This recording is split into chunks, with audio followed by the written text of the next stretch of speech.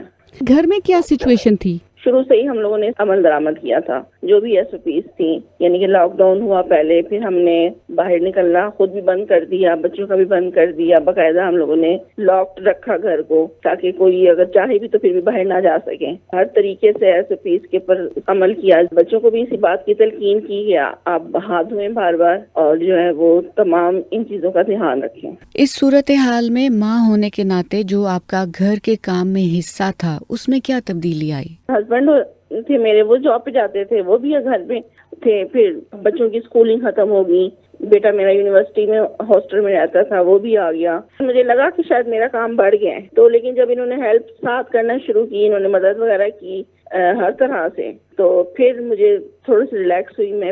بچے اپنی پڑھائیوں میں مصروف تھے، وہ ٹائم ہمارے ساتھ نہیں گزار سکتے تھے، ہسبینڈ نہیں گزار سکتے تھے، ہسبینڈ جاب پہ ہوتے تھے۔ سب نے مل جل کے، بچوں نے بھی، میں نے بھی اور ہسبینڈ نے بھی، ہم لوگوں نے مل جل کے جو صورتحال ساری بنی تھی اس کو ہم نے کور کر لیا۔ شروع میں ہمیں مشکل تو لگی، لیکن پھر آہستہ آہستہ ہم لوگوں نے اس چیز کو انجوائے کرنا شروع کر دیا۔ پھر مختلف طریقے سے ہم لوگوں نے بچوں سے شیئرنگ کرنی شروع کر دی۔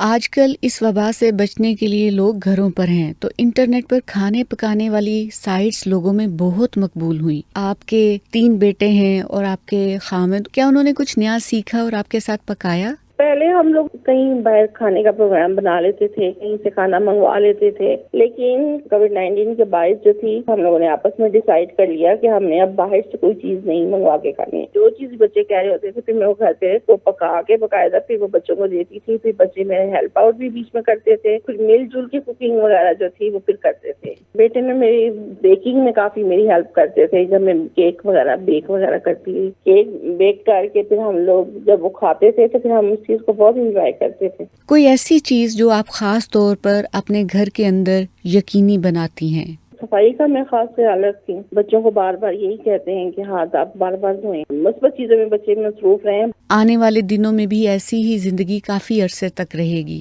تو کیا ابھی آپ نے جو طریقے اپنائے ہیں یہ آپ کی زندگی کا ایک لمبے عرصے تک حصہ بن پائیں گے؟ صورتحال تو یہی ہے کہ ہمیں شاید جو ہے وہ انہی کے ساتھ ٹائم گزارنا پڑے گا، اور اگر ہم ان کو ساتھ لے کے چلیں، یقین ہے مجھے کہ ہم شاید اس کو بہتر طور پر اپنے لیے اور اپنے بچوں کے لیے اور اپنی فیملیز کے لیے کارآمد بنا سکیں۔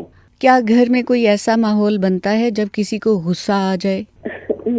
ظاہر سی بات ہے، جب 2 برتن پڑے ہوں تو وہ کھڑک ہی جاتے ہیں، کیونکہ گھر میں مختلف مزاج ہوتے ہیں۔ بچوں کو ہی دیکھ لیں، بچوں کو ایک جگہ بٹھا دیں تو وہ تھوڑی دیر بعد بچے جو ہیں وہ ایک دوسرے سے وہ لڑائی شروع کر دیں گے۔ اگر ہم لوگوں کو اکٹھا ٹائم گزارنا پڑ رہا ہے تو ہم لوگ اپنے کاموں میں مصروف رہیں، مختلف بچوں کو آپ مختلف طریقے سے مصروف رکھ دیں۔ تو آپ کو کافی سوچنا پڑا اپنے بچوں کو الگ الگ مصروف رکھنے کے لیے۔ ہاں، پھر یہ ہے کہ بچوں کو ان کو مختلف اس طرح کے کاموں کے ساتھ ان کو مصروف کر دیا۔